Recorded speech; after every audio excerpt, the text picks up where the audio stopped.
Chapter 21. As soon as I could collect my scattered senses, I found myself nearly suffocated and groveling in utter darkness among a quantity of loose earth, which was also falling upon me heavily in every direction, threatening to bury me entirely. Horribly alarmed at this idea, I struggled to gain my feet, and at last succeeded. I then remained motionless for some moments, endeavoring to conceive what had happened to me and where I was.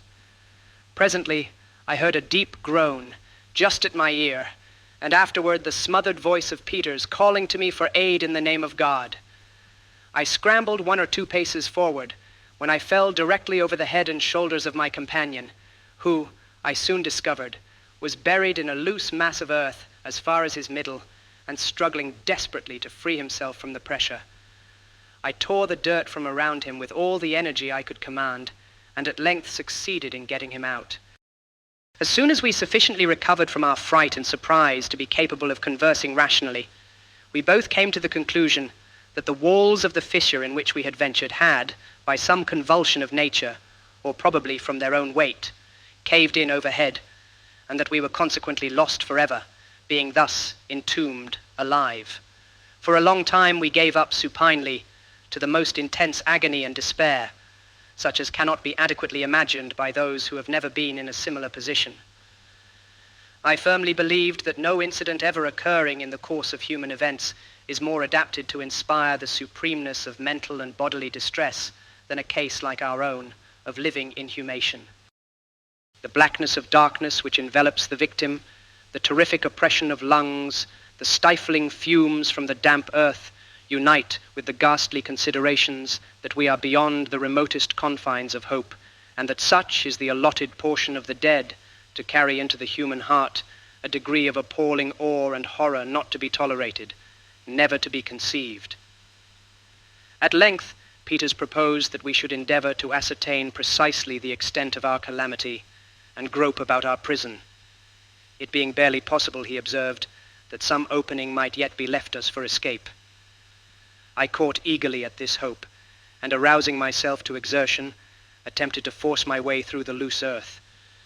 Hardly had I advanced a single step before a glimmer of light became perceptible, enough to convince me that at all events we should not immediately perish for want of air. We now took some degree of heart, and encouraged each other to hope for the best.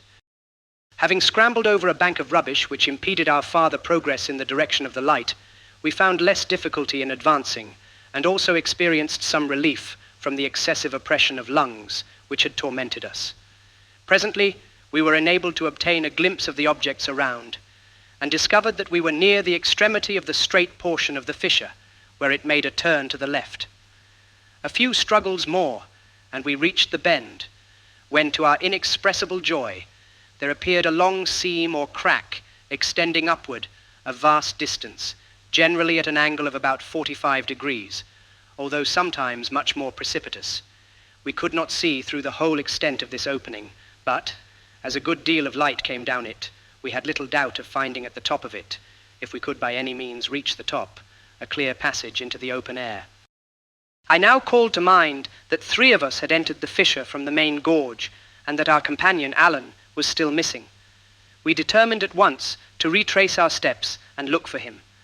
After a long search, and much danger from the farther caving in of the earth above us, Peters at length cried out to me that he had hold of our companion's foot, and that his whole body was deeply buried beneath the rubbish beyond the possibility of extricating him. I soon found that what he said was too true, and that, of course, life had been long extinct. With sorrowful hearts, therefore, we left the corpse to its fate, and again made our way to the bend. The breadth of the seam was barely sufficient to admit us, and after 1 or 2 ineffectual efforts at getting up, we began once more to despair. I have before said that the chain of hills through which ran the main gorge was composed of a species of soft rock resembling soapstone. The sides of the cleft we were now attempting to ascend were of the same material, and so excessively slippery, being wet, that we could get but little foothold upon them even in their least precipitous parts. In some places, where the ascent was nearly perpendicular, the difficulty was, of course, much aggravated, and indeed for some time we thought insurmountable. We took courage, however, from despair, and what, by dint of cutting steps in the soft stone with our bowie knives, and swinging at the risk of our lives, to small projecting points of a harder species of slaty rock, which now and then protruded from the general mass, we at length reached a natural platform, from which was perceptible a patch of blue sky at the extremity of a thickly wooded ravine. Looking back now, with somewhat more leisure, at the passage through which we had thus far proceeded, we clearly saw from the appearance of its sides that it was of late formation, and we concluded that the concussion, whatever it was, which had so unexpectedly overwhelmed us, had also, at the same moment, laid open this path for escape. Being quite exhausted with exertion, and indeed so weak that we were scarcely able to stand or articulate, Peters now proposed that we should endeavour to bring our companions to the rescue by firing the pistols which still remained in our girdles. The muskets as well as cutlasses had been lost among the loose earth at the bottom of the chasm. Subsequent events proved that, had we fired, we should have sorely repented it, but luckily a half suspicion of foul play had by this time arisen in my mind, and we forbore to let the savages know of our whereabouts. After having reposed for about an hour, we pushed on slowly up the ravine, and had gone no great way before we heard a succession of tremendous yells. At length we reached what might be called the surface of the ground, for our path hitherto, since leaving the platform, had lain beneath an archway of high rock and foliage at a vast distance overhead. With great caution we stole to a narrow opening, through which we had a clear sight of the surrounding country, when the whole dreadful secret of the concussion broke upon us in one moment, and at one view.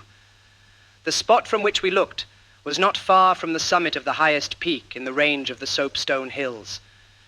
The gorge in which our party of 32 had entered ran within 50 feet to the left of us.